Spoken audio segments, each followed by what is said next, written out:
नमस्ते, वणक्कम।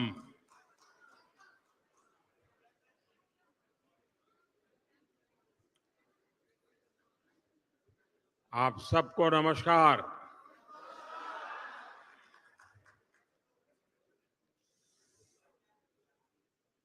इंडोनेशिया आने के बाद, बाली आने के बाद हर हिंदुस्तानी को एक अलग ही अनुभूति होती है, एक अलग ही एहसास होता है। और मैं भी वही वाइब्रेशंस फील कर रहा हूं।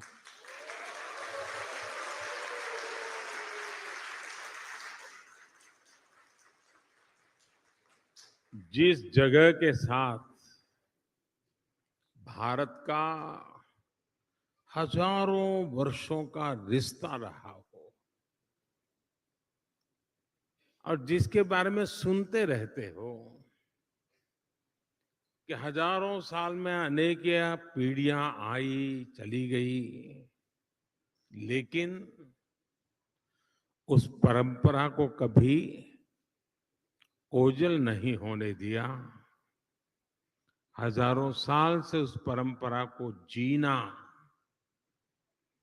पीढ़ी दर पीढ़ी उस परंपरा को जानना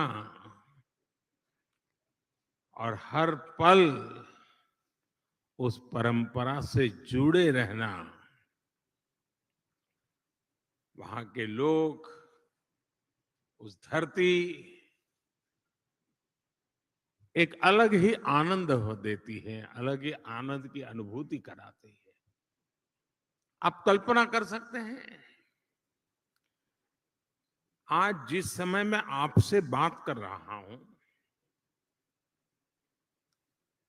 हम यहां बाली में बैठे हैं, बाली की परंपराओं के गीत गा रहे हैं। उसी समय जब मैं आपसे बात कर रहा हूं, इसी पल बाली से 1,500 किलोमीटर दूर भारत के कटक शहर में महानदी के किनारे बाली यात्रा का महोत्सव चल रहा है, जिसे बाली यात्रा कहते हैं।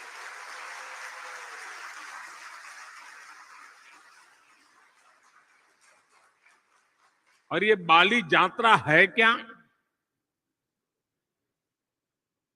ये महोत्सव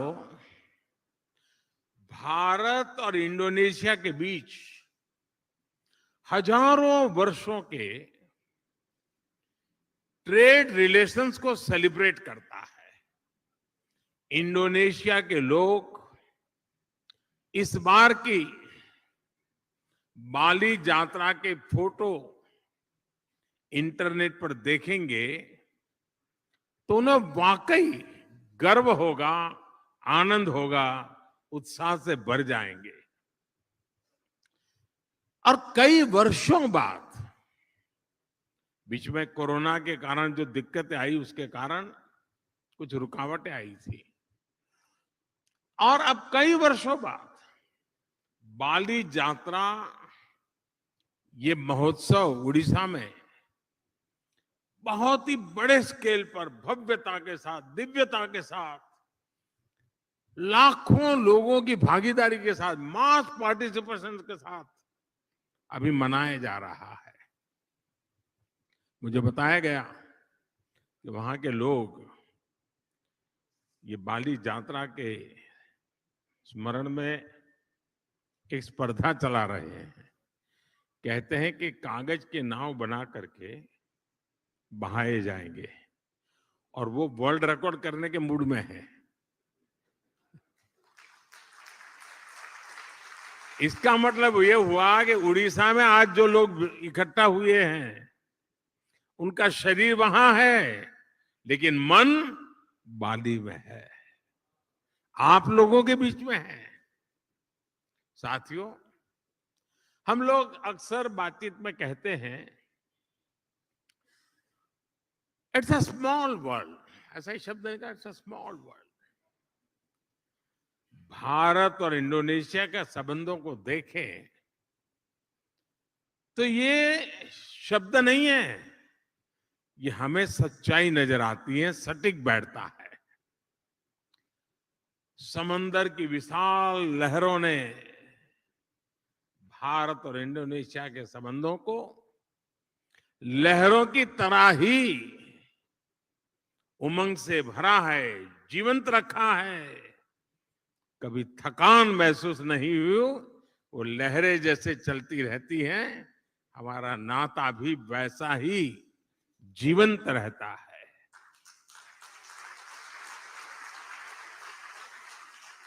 एक समय था जब कलिंग, मेदांग जैसे साम्राज्यों के माध्यम से भारत का दर्शन, भारत की संस्कृति इंडोनेशिया की धरती तक पहुंची।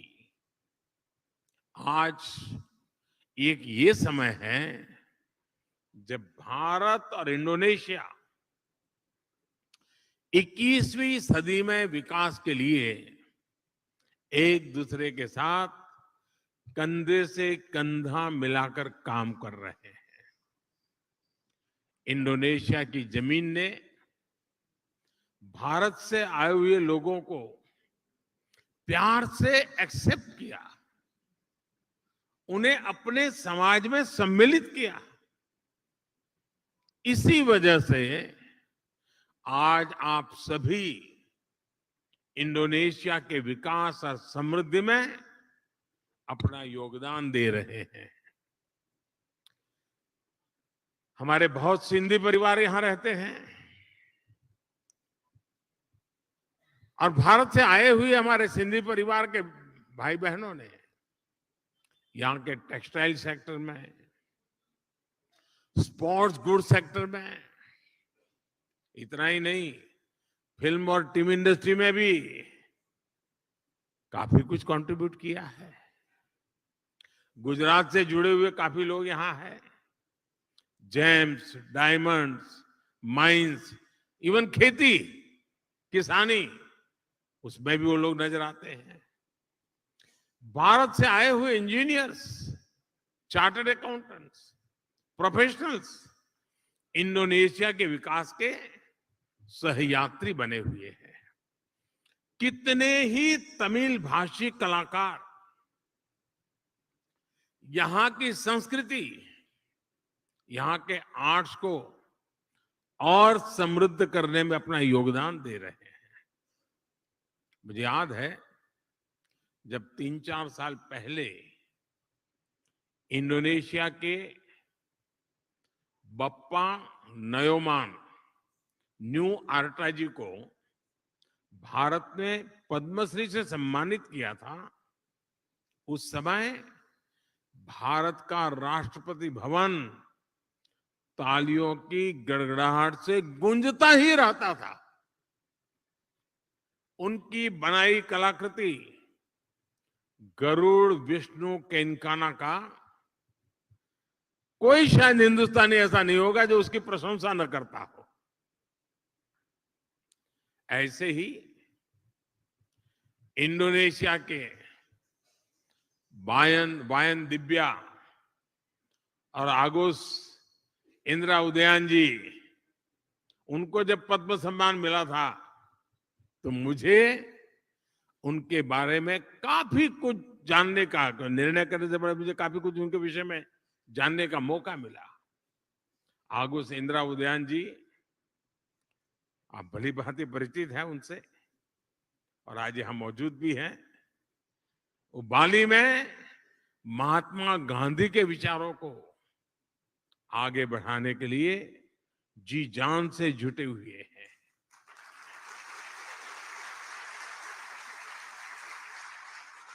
मैंने कहीं उनका एक इंटरव्यू देखा था, उसमें वो कह रहे थे कि भारत की सबसे बड़ी विशेषता अतिथि देवो भव की है। यानी अतिथि देवो भव, ये भावना जो है, ये हर भारतीय के रगों में है। अपनत्व का ये भाव प्रकट होता है। मुझे इंटरव्यू पढ़ के अच्छा लगा, लेकिन मुझे एक ही बात और भी बतानी चाहिए। अपनत्व के विषय में भारत की तारीफ हो रही होगी, लेकिन इंडोनेशिया के इंटरव्यू पढ़ के अच्छा लगा, लेकिन मुझे एक ही बात और भी बतानी चाहिए। अपनत्व के विषय में भारत की तारीफ हो रही होगी, लेकिन इंडोनेशिया के लोगों का भी अपनत्व कम नहीं है।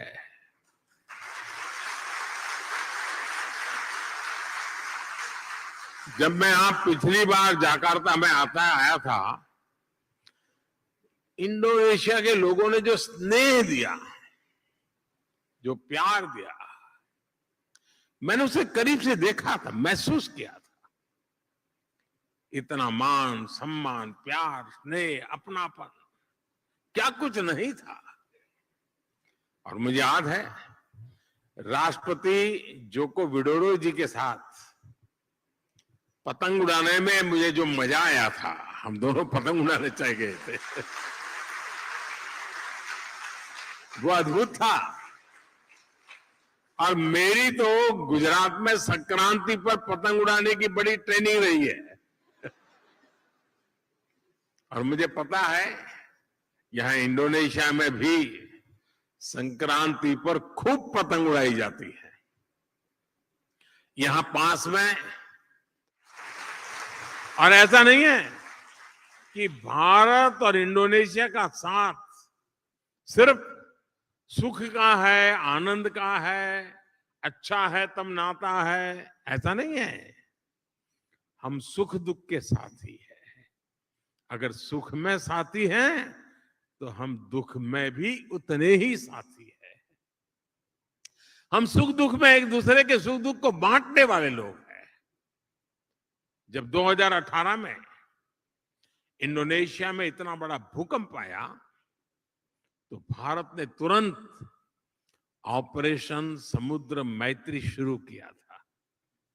इसलिए ही उस साल में जकार्ता आया था, और तब मैंने एक बात कही थी। मैंने कहा था कि भारत और इंडोनेशिया में 90 नॉटिकल मील का फासला भले हो, लेकिन हकीकत तो ये है, हम 90 नॉटिकल मील दूर नहीं है, हम 90 नॉटिकल मील पास है।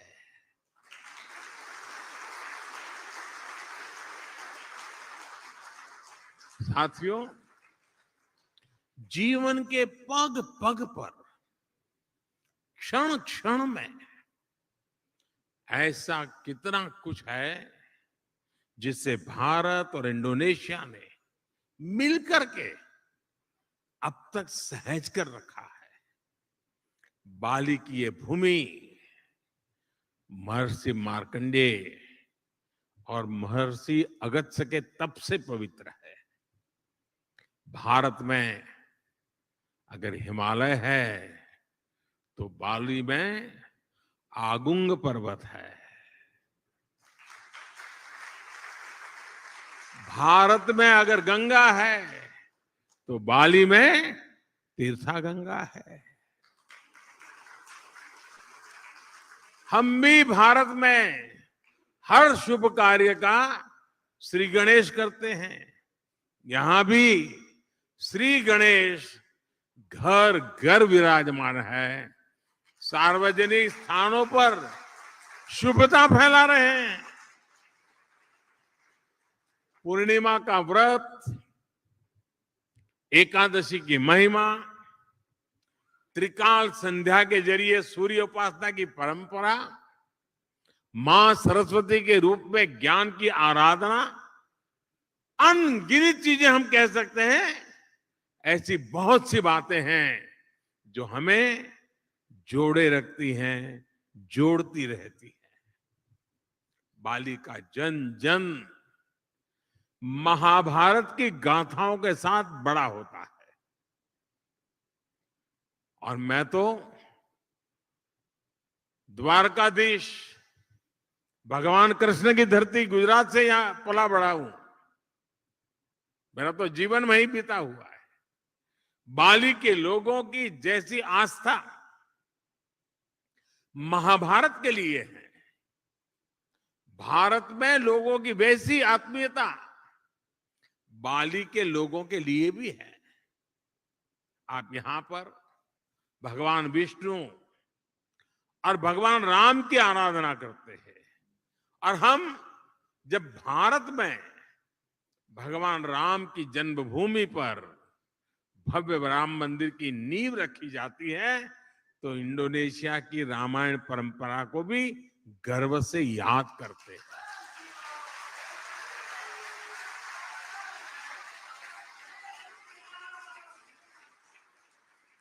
कुछ साल पहले जब भारत में रामायण फेस्टिवल का आयोजन हुआ था, तो इंडोनेशिया के भी कई कलाकार, यहां से कई कलावृंद भारत आए थे, और अहमदाबाद में, हैदराबाद में, लखनऊ में, अनेक शहरों में वो अपना कार्यक्रम करते करते वो अयोध्या आए थे।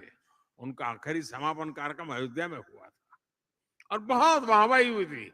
हिंदुस्तान में जहां गए अखबार भरे पड़े रहते थे।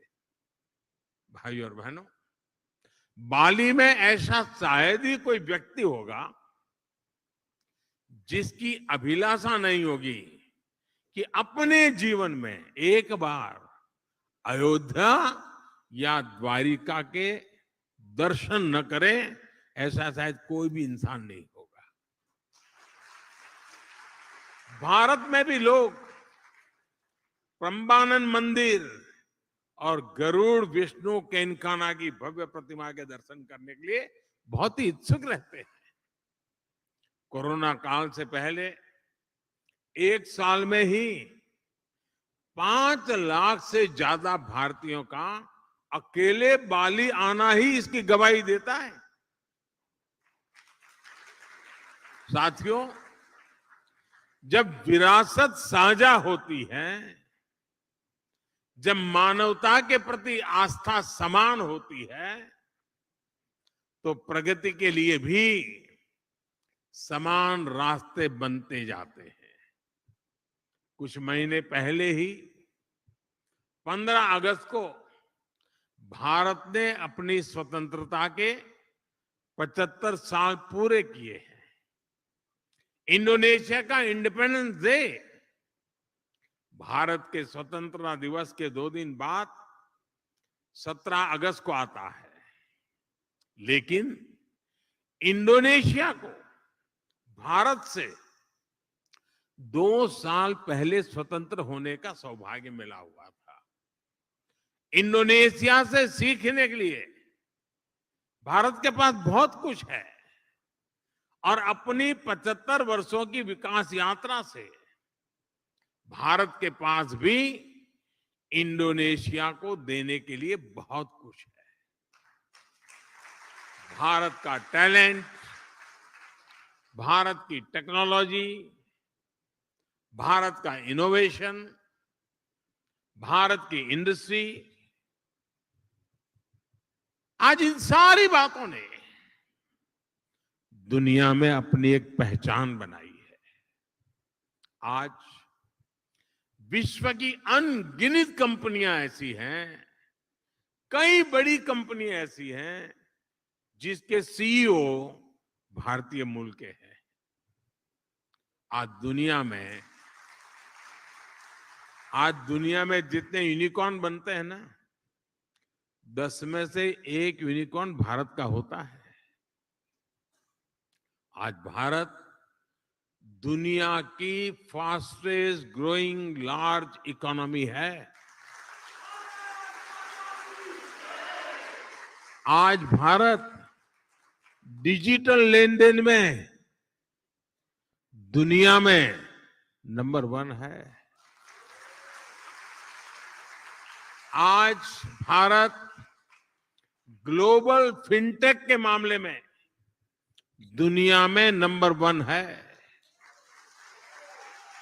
आज भारत आईटी बीपीएन के लिए आउटसोर्सिंग में दुनिया में नंबर 1 है। आज भारत स्मार्टफोन डेटा कंजम्पशन में दुनिया में नंबर 1 है। आज भारत कितनी ही दवाइयों की सप्लाई में, अनेकों वैक्सीन की मैन्युफैक्चरिंग में दुनिया में नंबर 1 है। साथियों, 2014 के पहले और 2014 के बाद के भारत में बहुत बड़ा फर्क जो है,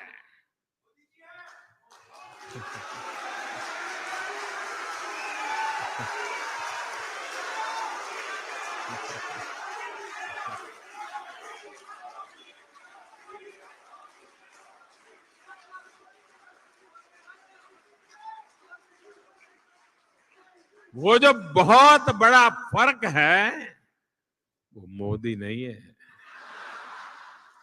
वो बहुत बड़ा फर्क है स्पीड और स्केल में। आज भारत अभूतपूर्व स्पीड पर काम कर रहा है और अप्रत्याशित स्केल पर काम कर रहा है। अब भारत छोटा सोचता ही नहीं है।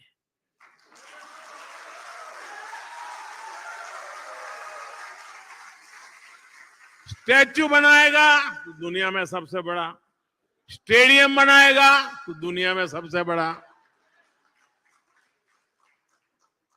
2014 के बाद से भारत ने 320 मिलियन से अधिक बैंक अकाउंट खोले हैं, बैंक में खाते खोले हैं।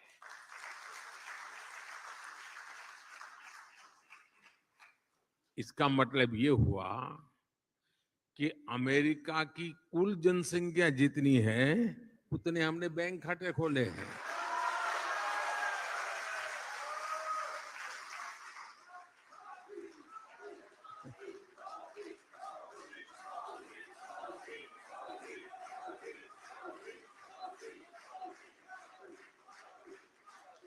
दो 2014 के बाद से भारत ने करीब 3 करोड़ गरीब नागरिकों के लिए मुफ्त घर बनाए हैं। घर,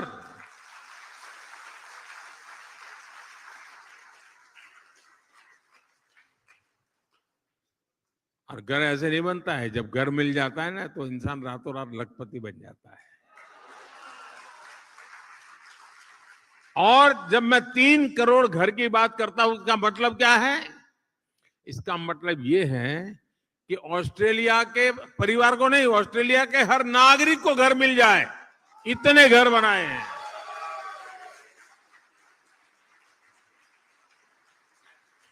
पिछले 7-8 साल में भारत ने 55,000 किलोमीटर, 55,000 किलोमीटर नेशनल हाईवे बनाए हैं। यानी स्केल बता रहा हूं मैं, पूरी धरती के लगभग 1.5 चक्कर लगाने के बराबर है।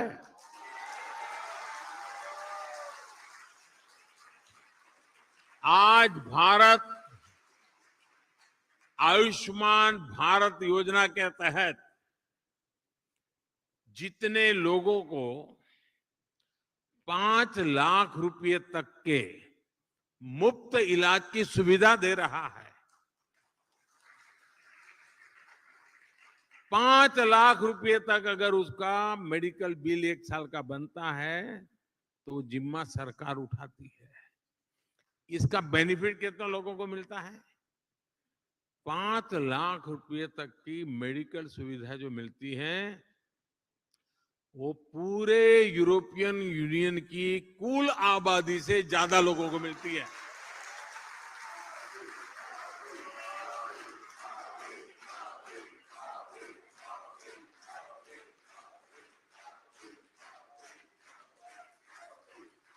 कोरोना काल में भारत ने जितनी वैक्सीन डोज अपने नागरिकों को लगाई और मुफ्त में लगाई,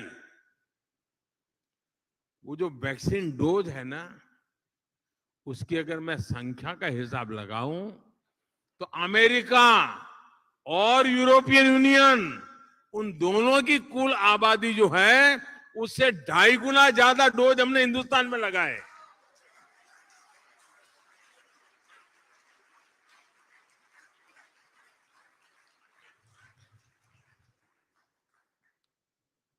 ये जब सुनते हैं तो आपका सीना चौड़ा होता है कि नहीं होता है? आपको गर्व होता है कि नहीं होता है? आपका माथा ऊंचा होता है कि नहीं होता है? और इसलिए मैं कहता हूं कि भारत बदला है। साथियों, आज का भारत अपनी विरासत पर गर्व करते हुए, अपनी विरासत को समृद्ध करते हुए, जड़ों से जुड़े रह करके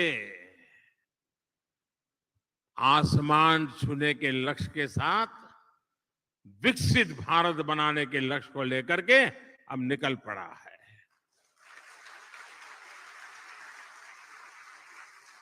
लेकिन भारत का ये लक्ष्य सिर्फ अपने लिए नहीं है, हम स्वार्थी लोग नहीं, हमारे संस्कार नहीं है।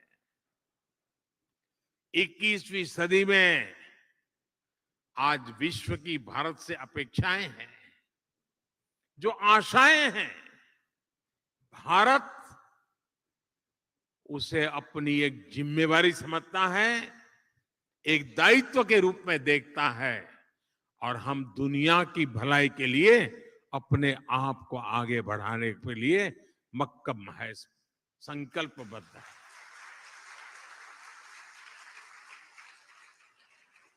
आज अपने विकास के लिए भारत जब अमृत काल का रोडमैप तैयार करता है, तो उसमें दुनिया की आर्थिक राजनीतिक आकांक्षाओं का भी समावेश है।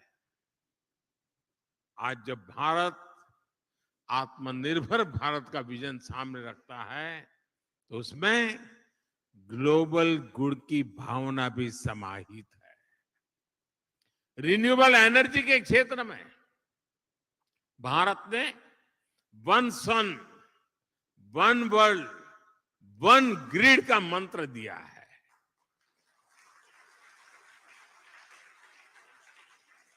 वैश्विक स्वास्थ्य को मजबूत करने के लिए भारत ने वन अर्थ, वन हेल्थ, इसका अभियान चलाया है।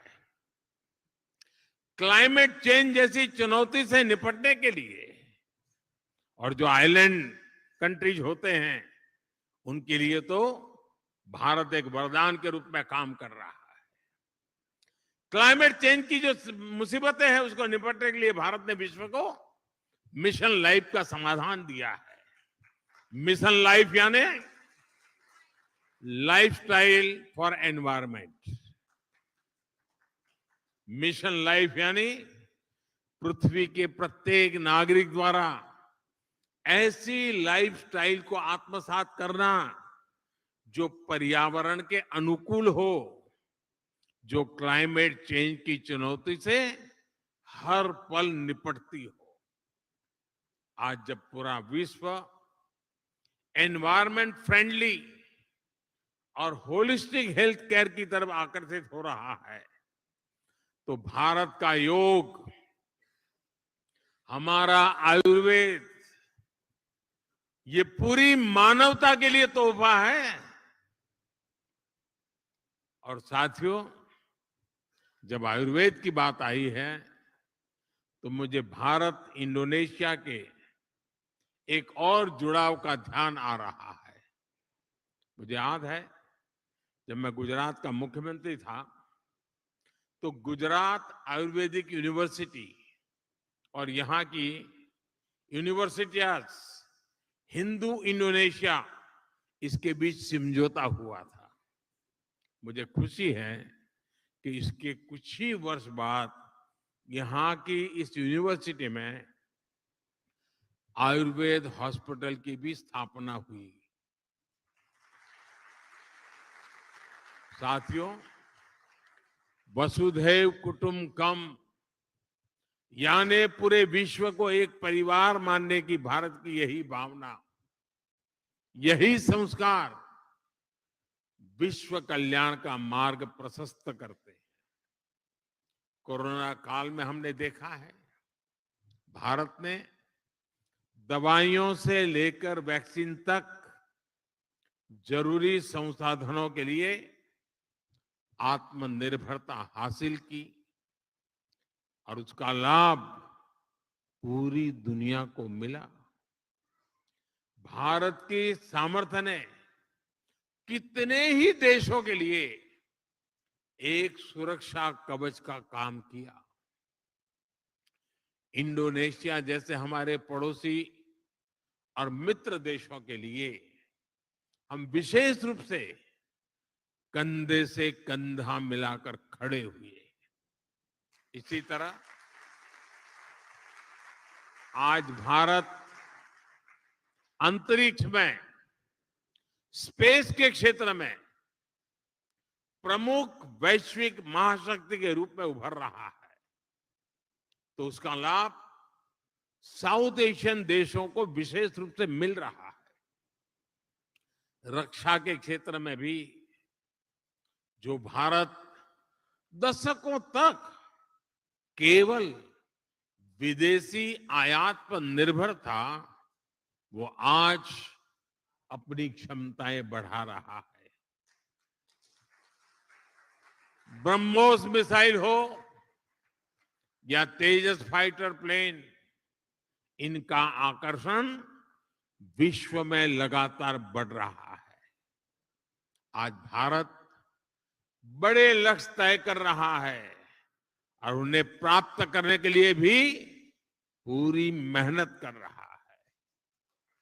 संकल्प से सिद्धि का यही मंत्र आज 21वीं सदी के नए भारत की प्रेरणा बना हुआ है। आज इस अवसर पर मैं आप सबको अगले प्रवासी भारतीय सम्मेलन के लिए भी निमंत्रण देता हूं। जनवरी महीने में 9 जनवरी को यह कार्यक्रम होता है। इस बार ये आयोजन मध्य प्रदेश के इंदौर में होगा और इंदौर वो नगर है जो पिछले 5-6 बार से देश में स्वच्छ शहर के नाम पर हिंदुस्तान में नंबर 1 रहता है।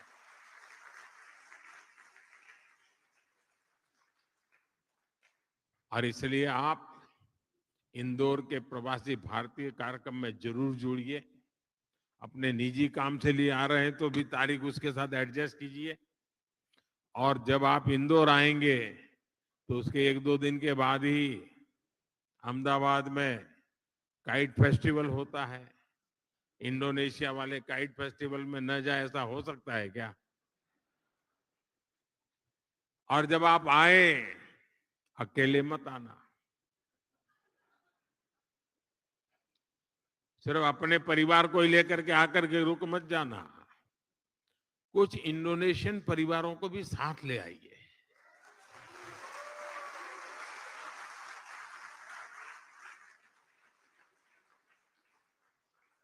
मुझे विश्वास है भारत और इंडोनेशिया के संबंधों को मजबूत करने में आपका सहयोग और सक्रिय योगदान निरंतर बना रहेगा। आप सब पूरी मेहनत से आपकी इस कर्मभूमि के कल्याण के लिए, आपकी इस कर्मभूमि में जितना ज्यादा योगदान दे सके देते ही रहेंगे। ये भारत के संस्कार है और देने भी चाहिए, ये हमारा दायित्व बनता है। और मैं देख रहा हूं हमारे बोहरा समाज के बहुत साथी यहां आए हैं और ये मेरा सौभाग्य रहा है कि सैयदना साहब के साथ मेरा बड़ा निकट संबंध रहा। मुझे बहुत प्रसन्नता होती है, दुनिया में कहीं पर भी जाओ, कोई मिले या न मिले, मेरे बोहरा परिवार के लोग तो आएंगे ही।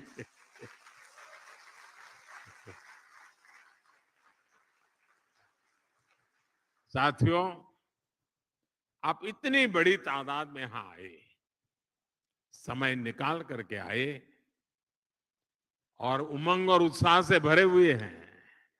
और मैं देख रहा हूं कि उड़ीसा में बाली यात्रा में जितना उमंग है, उतना ही उमंग यहां नजर आ रहा है मुझे।